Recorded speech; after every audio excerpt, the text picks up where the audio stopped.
Little side note, it's going to be spoilers on this video review, so if you haven't read Queen of Shadows, like, I'm sorry, I cannot do this review without spoiling. Besides the fact that I really enjoyed this. Yeah, it took me forever to read it, but I don't fucking care. It was really good. It's just like the best. I've always disliked Kale, okay? I always disliked him. In the first part of this book, he is the biggest ass on the planet, completely blaming Selena, aka Aileen, whichever you want to say it, completely blaming her for everything, being a whiny little bitch, and saying that, oh, you know, while you were off gallivanting in the forest with Prince Rowan or whatever, you know, I was here fighting. And I'm just like, oh, if only you knew what she was actually doing and just how much agony she went through. It was just ridiculous. I was so mad at him, and it didn't help that I didn't like him anyway. The whole way through this book, I was absolutely terrified for Dorian. I was like, please, please save my baby, don't kill him off. I mean, I knew logically they wouldn't kill Dorian off because I know he's in the next one, but you know, I didn't know if he was gonna still have the demon inside of him, if he was just gonna be like an empty shell or something, and it really scared me. I'm not too fond of Rowan.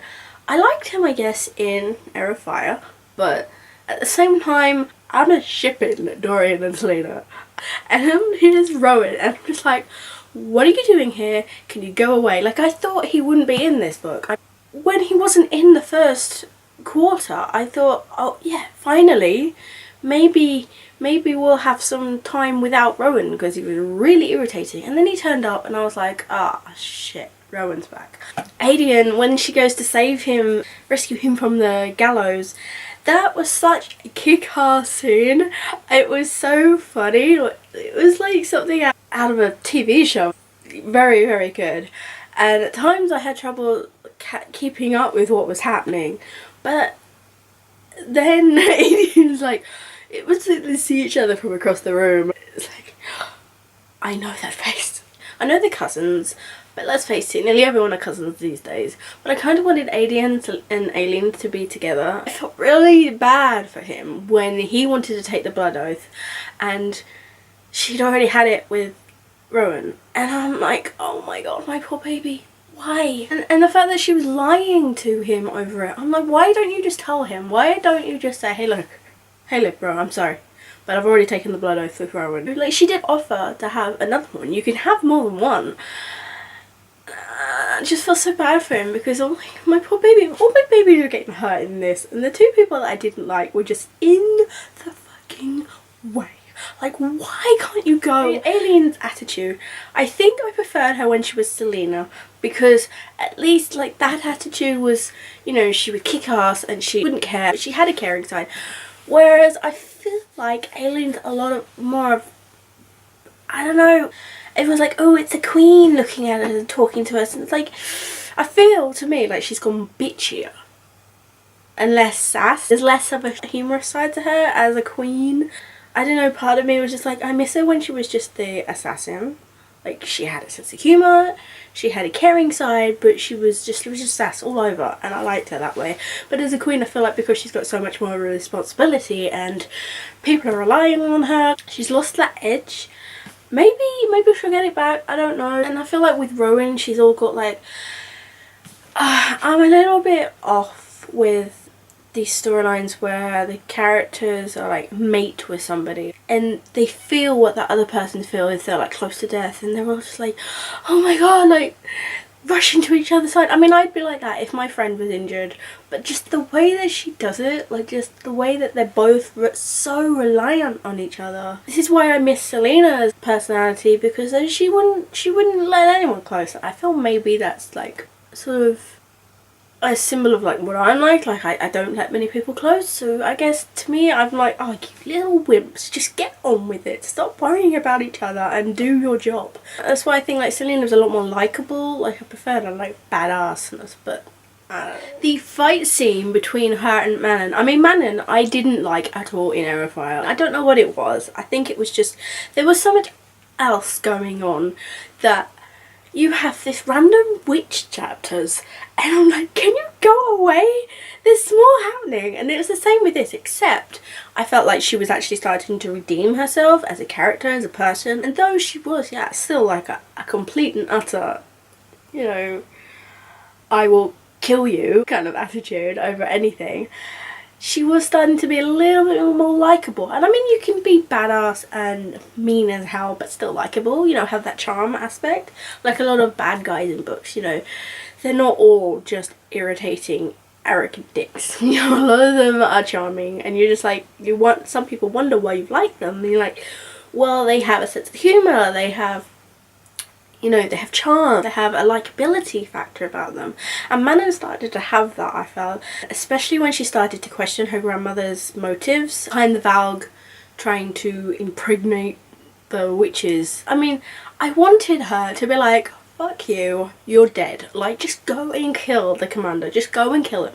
Who fucking cares if you get injured in the process? Kill him. I didn't know what was stopping her. She had the chance to kill them several times, and she just passed it up like, oh no, I'm not gonna go there. Like, really? And the whole argument with her and Asterin, I don't know, I was on Asterin's side this, because Manon couldn't see the damage she was doing by going along with it and sending off her own sort of, I want to say flesh and blood, but sending her off her own coven pretty much to go and get killed. I liked, is it a Allied or a lead? I liked her, and I'm glad that she survived, because not only was she pretty much the only reason that Manon changed her mind about everything, aside from the fact that Asterin's heartbreaking witchling story, I mean, I don't cry much. I didn't cry, but I did really, I felt like, oh my god, like, these characters have so many more layers to them than you first think. Like, you think Asterin's just a bitch, and she doesn't care what happens. As Manon thinks as well, that she just thought that she was in that whole attitude that the grandmother wants. To say, the fight between Manon and Aileen, I want to say Selena because I never say Aileen properly, so yeah. The fight between Selena and Manon was so good, but the problem I had problem with imagining what was happening. So there was so much going on with the moving around. I couldn't picture it in my head, and I like to picture what's happening. I like it to be like a film in my head. So if I can't imagine it, I pull out the story, and I end up just having to read it but not take it in, and it bugs me because it means I don't enjoy it as much. But I really did, and I did appreciate how much effort went into that fight. It was ridiculous, jumping from like bridges over, and the fact that she saved Manon's life. Do you think Selena knew that, you know, Manon would owe her a life debt? Do you think that she realised that? Because if so, then she was very, very clever on how she did that. But if not, then damn, she was lucky. And I don't know, I knew that Kale got injured in this book, like badly, and I guess a part of me in the earlier books was like, oh yes, because I really was hating Kale.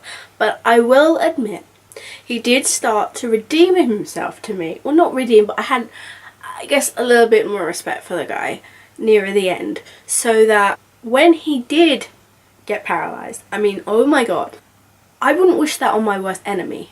Well, I don't really have many enemies, but if I did, I probably wouldn't be like, hey, you go break your legs kind of thing. I wouldn't, I mean, I'd say it, but I wouldn't mean it. So for Cal, I was like, oh my god, what, oh shit. I guess, like, he was always out of the picture anyway. He wasn't threatening to my ship. It wasn't like, oh my god, she's gonna get back with Kale now. He's now got Nesrin, and Nesrin I really like. I mean, I had trouble picturing her, but I guess, like, she was a bit more matter of fact, very pragmatic in her attitude. You know, she was just like, this is this, and whatever else happens, it happens. Like, she wasn't gonna start, she wasn't very, she could be bitchy, but she wasn't that much. She was just sort of her own self, and she was so used to not having anyone in, you know, close to her, that she she knew how she was, and that was it. I don't know if do you get what I'm saying? Like it felt like she was just very matter of fact in her attitude, and I like that.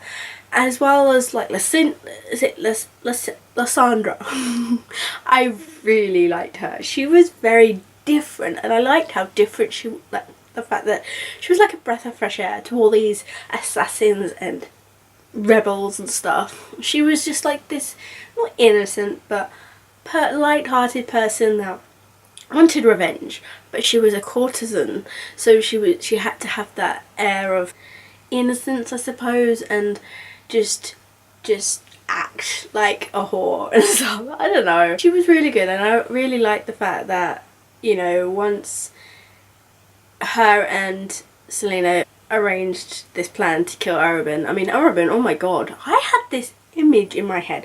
I know he was described as younger, but I don't know, I had this image that he was like this 40-year-old person, and then you just have this like red hair 20 odd year old. I don't know how old he was exactly, but he was just so creepy. He gave me the creeps. He didn't know what his feelings were towards Selena. It was obvious he cared about her. It was obvious that something was between them, except maybe obviously one-sided, but then you don't know if he's telling the truth or if he's just deceiving her, and it was so hard to tell. In the end I was just like, just kill the bastard. I mean, we know he's gonna die. That's the point. Actually, at one point I was like, does he die? Because they were taking so long in deciding and planning out how it was gonna happen. I thought maybe, wait, would he survive? And then when Lysandra cuts him over at the neck, I'm like, girl, you were so lucky he didn't just wake up and grab your arm. If I was asleep next to somebody, even if you trust them completely, I guess she did say that he was a very heavy sleeper. So, but even so, wouldn't you be a little bit suspicious? It was nice to have all these different characters, even if they were temporary. But then you have, I don't know, there was Lorcan, and I don't know, I actually forgot who Lorcan was. I get the impression he was in Airfire, but I guess he wasn't in it that long because I forgot all about him. I didn't know who the hell he was. And then he's threatening Eileen / Selena and Rowan, and I'm like, who the hell side are you on? Because at one point he's helping them and then he's not. And he got deceived. They gave him the wrong necklace. I thought, you idiot, wouldn't you be suspicious? If this is one of the word keys or whatever it is, wouldn't you be like, wait, maybe some magic should be coming from this. Maybe I should be feeling something. Instead, he's, okay, but doesn't even suspect that it could be fake. I mean, let's face it. If he had any respect for them two, they would, surely you would be suspicious that they handed it over so fucking easily. And how many necklaces did Selena have made up? They gave a fake one to Lorcan, and then supposedly gave a fake one to Kale. No, and then supposedly she had the fake one to show the king at the end. Because Kale was like, didn't you realise that it was fake or something? I thought she only made one fake, but I guess she made two. I don't know. But there was one thing in the fight with Manon when Rowan gets hit by an arrow. Call me nitpicky, but when he gets hit in the shoulder, and then the writing says along the lines of hit his shoulder, but just an inch further it would have pierced his heart. You do realise the shoulder's here and the heart's down here. It's just, somebody doesn't know anatomy very well, because the heart's nowhere near the shoulder. Unless she meant like he got pierced like here, or like at the back. Because the heart's still down there, but you have to get past the chest area first before you get to the heart. And then once they were planning on going to get Dorian, I was like, my baby better live. I was just so worried for him. When she first sees him after rescuing Aiden, it's clear he's not even in there. We know he is from little chapters that he forget, but he's forgotten his name. He doesn't really know who he is, but he is still in there fighting. But Selena's like, just the monster. And Kale is so adamant about saving him, and she's just like, dude, he's not even in there. He's gonna kill everyone if you're not careful. Do you not see how much of a mercy this is if you know, essentially, I'm paraphrasing obviously. And then it's like, gotta save him, gotta save him. after the whole witches meet with the king and stuff.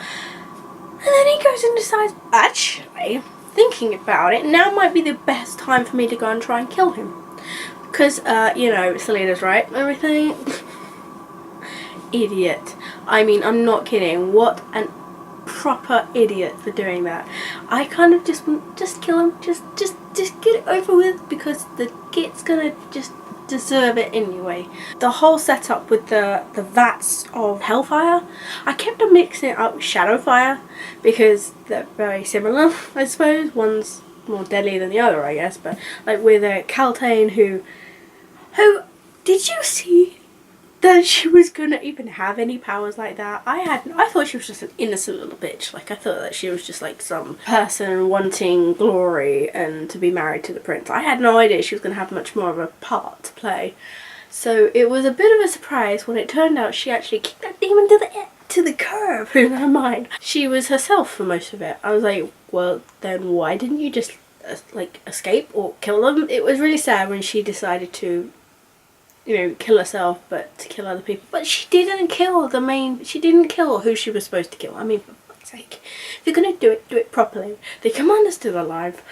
Her, you know, Eli's uncle's still alive. I mean, for God's sake, at least get it right. Yeah, with the vats of hellfire. And then Orkun apparently didn't kill all the word monsters. I don't know what they were called. Oh, word hounds, that was it. And a part of me was thinking maybe he did kill them all, but more just came around. Because the fact that he comes back to save them all. And it turns out it's because he smelled Adian. I'm like, really? Isn't that a little bit... I would be a bit worried if he smelled that strong from that far a distance. I don't want Adian to be captured by Mauve, however you say her name. I don't want her to take control of him. I don't want that. I don't care whose son he is. I want my baby Adian and Dorian to be safe. And on the subject of Dorian, why the fuck, after all that battle, they just leave him in the castle alone? The poor guy has been on his own. He has been suffering for so long. And then they're all just like, actually, we're just going to up and leave. I mean, Chaol's gone off with Nezrin to wherever to heal. I thought Selena said that you're king and I'm queen and Terrazin, and we can work together. You know, what my place can do with whatever, you know, they can be on their own for a while longer. And then suddenly she's leaving? Like, I thought they were going to be working together in the castle for a bit. I figured that they would stay around in Rifthold for longer. I didn't realise that she was going to leave so quickly. They couldn't have taken Dorian with them? What the fuck is he expected to do? He's suffering. He's, well, not suffering, but he's trying to get his life back together on his own. That's horrible. Although, then again, Adian went with them. Yeah, so he is on his own. And then he's left to, like, Manon, staring through the window. I mean, what? No. You stay away from him. When the king got rid of the demon inside of him, I guess I was kind of hoping that he could redeem himself a little bit, especially with like, my boy, you know, he was back to himself. And I did wonder how he died, because although Dorian blew up the whole glass thing, they all fell to the ground. Did they see a body? I don't get it. I was flipping back the pages. So when did he die? How did he die? So I get the impression that the demon had been inside him for what, 10 plus years? So I suppose, was it like eating him alive, sort of wearing him down? Is that why he was aging so much before their eyes when it got killed, as you know, just left? And for a point, if he only had the ring on, he didn't have the collar, he had the ring. If anybody had had sense, couldn't they have got close to the king and chop off his finger? Like the supernatural guys do with the 4 horsemen. Just drop off the finger, the ring's gone, you're done. If it was, I suppose if it's that simple, they could have done it to anyone, but when Arabin puts that ring on Selena, thinking that he could take control of her, I was like, oh shit. Like, what? And then you don't know she's faking it. I thought, oh shit, but what if she had? Like, what if it was real? I put on Goodreads comment, I don't know what it was for, 587, because all I put was, haha, Hells yeah, bitches.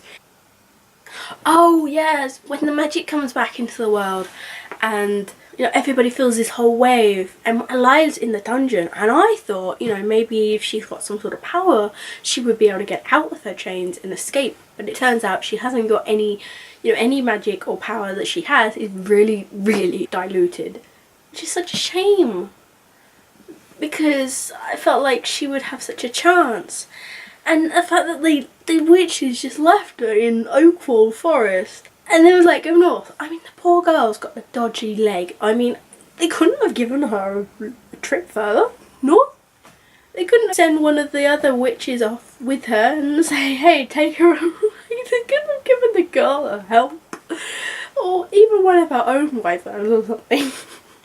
Get a Braxos to just give her a lift. They told her to go north. How far is north anyway? Oh, but they're in Rifthold at the moment. Why don't you just go north though? Because they're gonna go to Terrazin soon. If I was a lead, I'd be like, but if they're in Rifthold, why don't I go to Rifthold? So Selena and her merry men were in Rifthold still. They stayed. They didn't leave for what, another 4 or 5 days. In which time, I mean, I don't know how far Oakwold was from Rifthold, but surely she could have gone from where she was to Rifthold.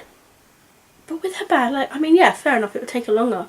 But I feel like the girl could have just gone to Rifthold and found somebody, asked, hey, where is so-and-so's name? And then, or, you know, and also the fact that Caltrain didn't know, she supposedly didn't know that Selena's real name was Aelin. A part of me feels like she knew. But then she told Elide to go and find Selena Sardothian. And I'm just, Selena's kind of not around anymore. She's got Eileen.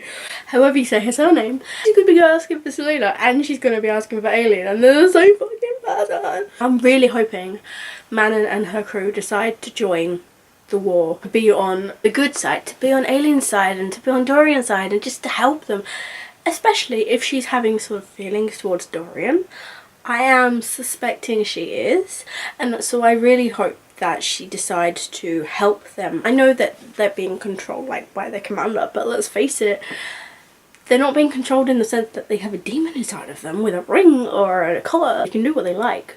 So I'm hoping that she will come to her senses and do the right thing. Also, oh my god, Lysandra, ghost leopard, holy shit. And I knew that she could transform because she said that she was you know, a shapeshifter or whatever. But it was so cool seeing her do that and then wipe through all those Valk soldiers and just be like, meow. The fact that she liked to just turn into a ghost leopard to scare the shit out of Adia. He was the one that gave her the idea in the first place. And then when she threw up on Lorcan, I was like, was that accidental? Or was that on purpose? Because she did it more than once, especially when she smiled beforehand. I just love these characters so much. I think I am starting to like Cale more. I hear he's not in Empire of Storms. Much, if at all. So I'm kind of like yes, at the same time curious. I kind of want Nezrin to be in it. I don't know, I like her. I'm glad that Cale has stepped the fuck away from Selena. I still have hope for Dorian and Selena to get together, and I don't like Rowan, but I guess if they love each other or whatever, fine. Not much I can do about it. It took me 3 weeks to read this. Mostly because I was doing NaNoWriMo, still am, and so I wasn't reading every night. I was reading 3 books at a time. I wasn't bored, and I take that as a good thing. Like, I wasn't not reading it because I didn't like it. I was just trying to do other things, and it's such a heavy, in the style of it, so heavily done that I really have to be in the mood to read this. But I tell you what, the last quarter, I was absolutely like shit. Like, things are getting real. I think I like this a hell of a lot more than Air of Fire. Not gonna lie. I just felt like Air of Fire was the sort of lead up introduction to a whole new series. I felt like that's what it was. Like, it was introducing all these new characters and then this was the actual story. I'm not sure if I'm gonna like Empire of Storms because I've heard mixed reviews. I've heard there's a lot of sex in it. I understood it in Court of Thorn and Roses lot because that was more new adult and adult. I'm sure I'll love it, who knows. I'm not reading it anytime soon though. That is it for my review. I rated it 4 out of 5 stars. Why not? I didn't want to rate it 5 stars because that really only goes to books I've read in like a day or two, or that I just absolutely love, you know, and I did really enjoy this. It was really good. That is it. I'm sorry if I rambled way too much. I hope I got my thoughts across. So if you enjoyed this, please give me a thumbs up and subscribe if you haven't already, because I really do love it when you subscribe to me, and leave a comment down below if you've read Queen of Shadows, what you liked about it, what you didn't like. I'll see you all in the next video. Bye.